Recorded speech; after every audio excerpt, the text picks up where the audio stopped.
Okay, funny story. I lost my voice because I ate too many cinnamon hearts. So now my tongue hurts and everything's broken, okay? Hello and welcome to Rapacious Reads. I'm Rebecca. So Josh from the Literary Gladiators tagged me in one of his foodie book tags, the Muffin Book Tag. And I have every hope of doing it. And then today he came out with the canned food book tag. He's making these tags faster than I can keep up. It's just not right.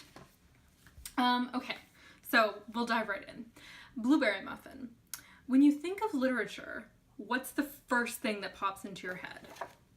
And for me, that was Dante, which was weird to me. I'm like, why is this Italian writer the first thing coming to my head?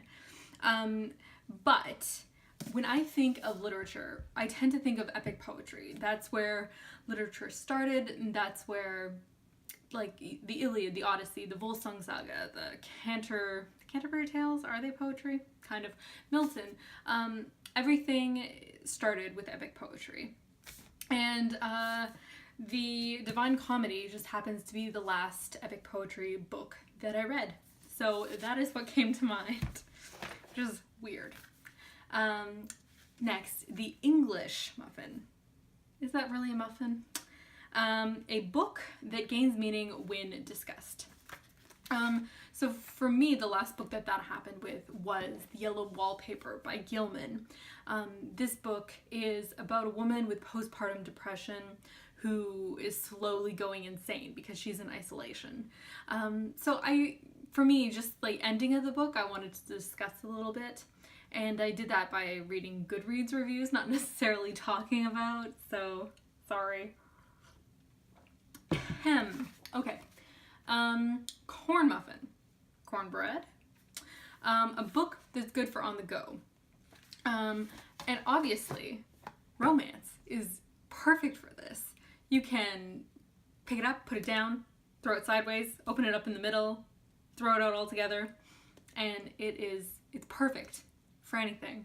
So I would say The Match of the Century by Cathy Maxwell, and this is everyone's least favorite trope. This is a love triangle where the heroine is engaged to a duke, but she has had a romantic encounter in her past with his brother, and she's not quite sure if she's over him. Very good book. Okay, chocolate chip muffin. Somebody who is able to write over their entire life. And for me, when I think of an author who was able to do that, I think of Vonnegut.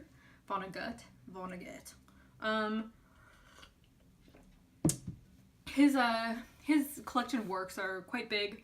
He was writing up until the end of his life. He was writing right after the war. And he's got a myriad of types. He's got short stories, he's got some essays, he's got his books. So I don't feel like I'm nearing the end with him like I do with some authors like Jane Austen. Oatmeal Raisin. Something not necessary in books. Now, most people who've done this tag I see answer sex, which is a particular indulgence of mine. So I guess I'll go with torture, because ain't nobody got time for that. Bran, a book that I have to force myself to read.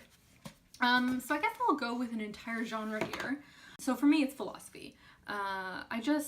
It takes a lot to process, and I've been reading this for over a month, and I'm 33 pages in, and I'm fine with that. I just read one page at a time and sort of digest it.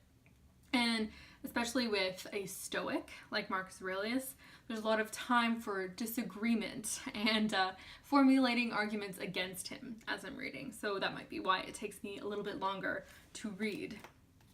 And yeah, there is some forcing because it's just so long to read. Cranberry Orange. Two characters from two different works who I think would go really well together. Now, we all know my love for Scarlett O'Hara, and I would like to see her paired with another evil woman, Becky Sharp from Vanity Fair. And these two, they're so similar. So Becky Sharp also struggles with poverty like Scarlett O'Hara. Becky Sharp is also vain and frivolous and will do anything to get her own way. She will lie, she will cheat, and she's not ashamed of it. Oh, these women are pathological. No, but I think they would not get along at all, and they would be very competitive, and I think it would be amazing to see them in the same work. So, fan fiction writers, A Coffee Cake Muffin, a poet who I would like to see recite poetry. So I like a lot of romance poetry, and it's kind of eerie and flowing and melodic, so I don't think I'd like to hear it read out in a cafe. So some more rhythmic poetry that I would like to hear would be Maya Angelou's poetry. I dance like I've got diamonds at the meeting of my thighs, that sort of thing. It's just rhythmic. The Cruffin, a work of short French literature. Who reads short French literature? Who? The Count of Monte Cristo, Victor Hugo's work, Balzac to some extent. It's all long.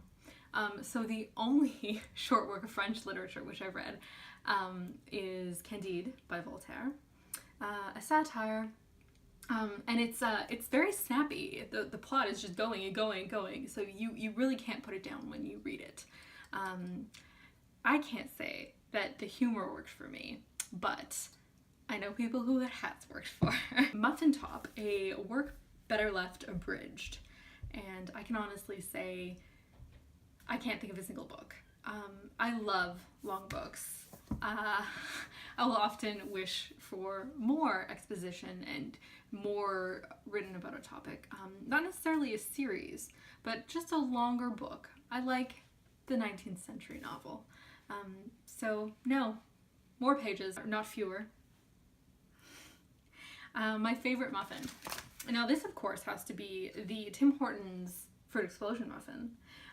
And that's because it's got a jam filling, which makes the muffin bottom bearable. So yes, best muffin. It's got a little apple slice on top. And Drury Lane, who do I tag? And I shall tag Booking Forward to It. Bye. Give me a moment. Okay. My throat just really hurts, okay? My mouth is dry. Cinnamon hearts have sucked out all my life.